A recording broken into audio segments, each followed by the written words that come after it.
اسی وجہ سے حضرت انس رضی اللہ تعالیٰ عنہ فرماتے ہیں کان نبی صلی اللہ تعالی علیہ وسلم یدخل بیت ابی بکر کأنہ یدخل بیتہ ویصنع بمال ابی بکر کما یصنع بمالہ،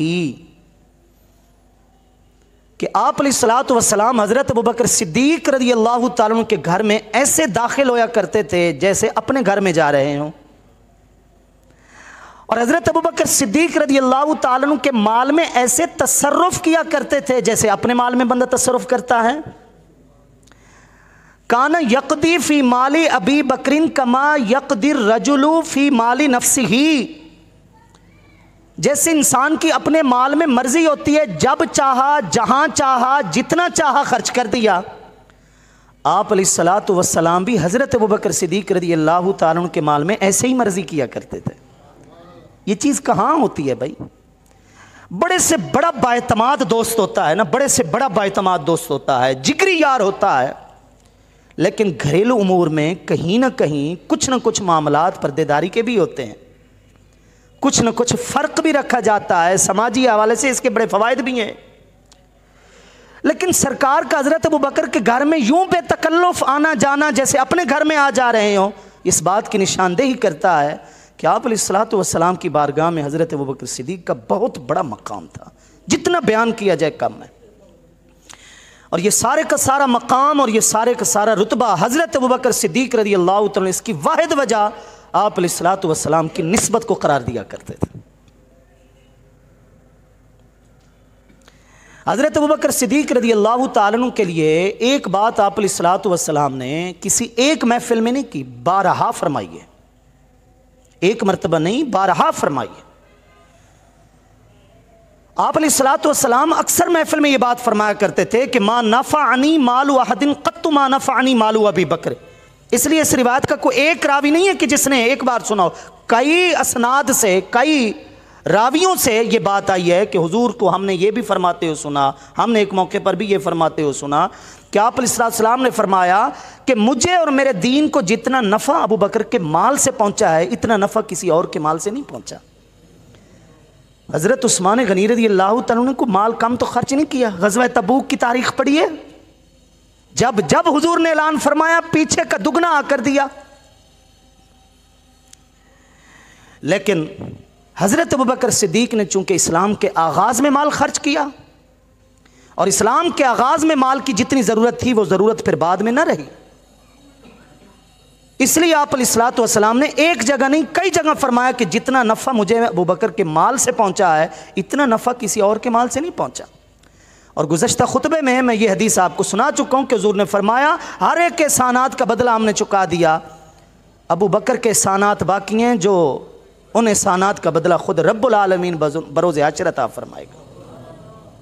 اسی وجہ سے لیکن جب آپ علیہ الصلوۃ والسلام نے یہ فرمایا، اگر حضرت ابوبکر صدیق اس محفل میں موجود ہوتے تو پتہ کیا عرض کرتے؟ عرض کرتے ہیں وَهَلْ أَنَا وَمَا لِي إِلَّا لَكَ یا رسول اللہ صلی اللہ علیہ وسلم۔ جو لطف ان لفظوں میں ہے نا، دل کرتا ہے بس تنہائی ہو اور یہ عربی عبارت زبان پہ جاری ہو، وَهَلْ أَنَا وَمَا لِي إِلَّا لَكَ یا رسول اللہ صلی اللہ علیہ وسلم۔ آقا آپ جو فرما رہے ہیں کہ مجھے نفع ابو بکر کے مال سے زیادہ پہنچا ہے، میں بھی آپ کا ہوں، میرا مال بھی آپ کا ہے۔ آقا میں بھی آپ کا ہوں، میرا مال بھی تو آپ ہی کا ہے، میرا اپنا تو کچھ ہے ہی نہیں۔ ایک اور محفل میں حضور نے یہی بات فرمائی تو حضرت ابوبکر صدیق فبکا ابو بکر، ابو بکر رو پڑے اور رو کر عرض کرنے لگے وَهَلْ هَدَانِيَ اللَّهُ وَرَفَعَنِي إِلَّا بِكَ۔ آقا آپ جو فرما رہے ہیں کہ میرے مال سے آپ کو زیادہ نفع پہنچا ہے، مجھے اگر ہدایت ملی ہے، آج ابو بکر کا کوئی درجہ بلند ہوا ہے تو اس کی وجہ بھی تو آپ ہی تو ہیں۔ حضور آپ کے صدقے میں تو مجھے اسلام ملا ہے، حضور آپ کے صدقے تو یہ سارے مرتبے ملے ہیں۔ یہ حضرت ابوبکر صدیق رضی اللہ تعالیٰ عنہ کا آپ علیہ الصلوۃ والسلام کے ساتھ وہ عشق و محبت کا معیار تھا۔ ایک وہ باتیں ہیں جو آپ زبانی کلامی رہ گئی ہیں، بس تقریر کے اندر یوں سمجھے ہم بھی بڑے لچھے دار انداز میں آپ سے بیان کرتے رہتے ہیں، آپ لوگ بھی مزے مزے سے لوگوں سے سنتے رہتے ہیں، اور ایک وہ عشق و محبت کا معیار ہے جو حضرت ابوبکر صدیق نے اپنی سیرت سے سمجھایا کہ محبوب کا یہ حق ہے کہ محب کا سارے کا سارا محبوب کا ہو. محبوب کا یہ حق ہے کہ محب کی ہر چیز محبوب کی ہو. لو میں تمہیں دکھا رہا ہوں کہ میری ہر چیز میرے محبوب کی ہے. غزوہ تبوک کے موقع پر نا سن 9 ہجری ایک بہت بڑا غزوہ تھا، چونکہ اس کو جیش العسرہ بھی کہا گیا، تنگی کا لشکر، جس میں لوگوں نے کھجور کی صرف گٹھلیاں چوس چوس کر گزارا کیا ہے، صرف دل کو تسلی دی ہے بس، ورنہ کھجور کی گٹھلی چوسنے سے کوئی بلا بھوک اترتی ہے یا پیاس اترتی ہے؟ نہ بھوک اترتی ہے نہ پیاس اترتی ہے، بس دل کو تسلی دی کچھ ہمارے منہ میں ہے. ایسی تنگی والا یہ لشکر تھا. حضرت عمر فاروق رضی اللہ تعالیٰ عنہ دیگر صحابہ کرام جتنا ہو سکا ڈھیر لگا دیے، اور حضرت عمر فاروق نے ساری ضروریات زندگی کی چیزوں کو دیکھا، ان کا نصف کیا کہ چلو گھر کی ضرورت کے لیے آدھا رہ جائے، باقی آدھا اللہ کی بارگاہ میں دے. یہ بھی کوئی کم کمال نہیں ہے کہ گھر کا پورا آدھا سامان بندہ اللہ کی راہ میں دے دے. لیکن ایک ابو بکر تھے. حضرت عمر فاروق فرماتے ہیں ما سبقنا الی خیر الا سبقنی الیہ ابو بکر. جب کسی خیر اور بھلائی کی طرف ہم دوڑے، ہم نے جلدی کی، ہم نے کہا سب سے پہلے اس بھلائی کو ہم حاصل کریں، میرے پہنچنے سے پہلے ابو بکر وہاں پہنچے ہوئے ہوتے تھے. اس نیکی اس بھلائی کو کرنے سے پہلے ابو بکر اس کو کر چکے ہوتے تھے. ایک مرتبہ حضور نے فرمایا آج نفلی روزہ کس کو ہے؟ محفل سے پوچھا. حضرت ابوبکر صدیق عرض کرنے لگا آقا مجھے. پھر فرمایا اعادت کس نے کی ہے؟ مریض کی آج. عرض کرتے ہیں حضور میں نے یہ بھی شرف حاصل کر لیا. اپنی جمع پونجی میں سے آج ضرورت مند کی ضرورت کو کس نے پورا کیا ہے؟ حضرت ابوبکر عرض کرتے ہیں آقا یہ شرف آج مجھے بھی حاصل ہوا ہے. آپ علیہ السلام نے فرمایا کہ ایک شخص کے اندر ایک دن میں ساری خوبیاں جمع ہو گئی ہیں تو جنت تو پھر اس کی منتظر ہے، جنت تو اس کا انتظار کر رہی ہے. جنت کے آٹھوں دروازے ابوبکر تیرا انتظار کر رہے ہیں کہ ایک دن میں ایک ہی شخص نے یہ ساری اہم نفلی نیکیاں بھی کر لی ہیں. تبھی حضرت عمر فاروق نے فرمایا جس نیکی کی طرف بھی ہم دوڑ لگاتے تھے نا کہ یار یہ نیکی ہم پہلے کریں، ابو بکر پہلے پہنچے ہوئے ہوتے تھے. حضرت عمر فاروق آدھا سامان لے کر آ رہے ہیں اور حضور ادھر پوچھ رہے ہیں ما ابقیت لی اہلک یا ابا بکر.